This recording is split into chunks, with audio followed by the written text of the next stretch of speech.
Jesus is teaching an illustration about the judgment and heaven, and he's telling a story in Matthew 25.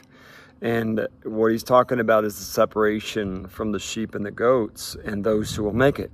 And so in that story, he says this: then the king will say to those, starting in verse 34, by the way, of Matthew 25, then the king will say to those in his right, come, you who are blessed by my Father, inherit the kingdom prepared for you from the creation of the world.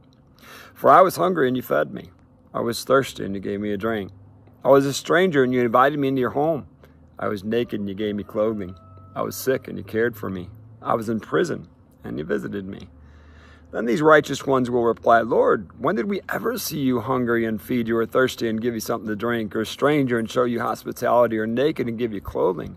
When did we ever see you sick or in prison and visit you? And the king will say, I tell you the truth. When you did it to one of the least of these, my brothers and sisters, you were doing it to me. Now, I want us to hear what Jesus is saying at the core of this, and what God wants us to see is it's all about serving those around us. You know, some take it literally, and you can, so please don't misunderstand me, you know, to give food and drink and shelter and clothing for people that don't have it. Absolutely. But the heart of the issue is meeting the needs of those around you is done by serving those around us. And so I want to encourage you today to look around you and see who you can serve. It may not be just a homeless person on the corner.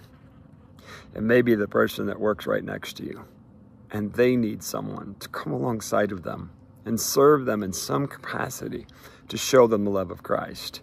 So let's not just look at the literal, which there's plenty of that in Tucson. Don't get me wrong. I know that. And there's plenty everywhere around the country. But what we're looking at is, how can I serve others? Not about me. How, God, can I serve others today? Would you do it all for the glory of God? Because the Lord tells us when we do it for them, we're doing it for Him. So let's do it for Him. Let's be His church.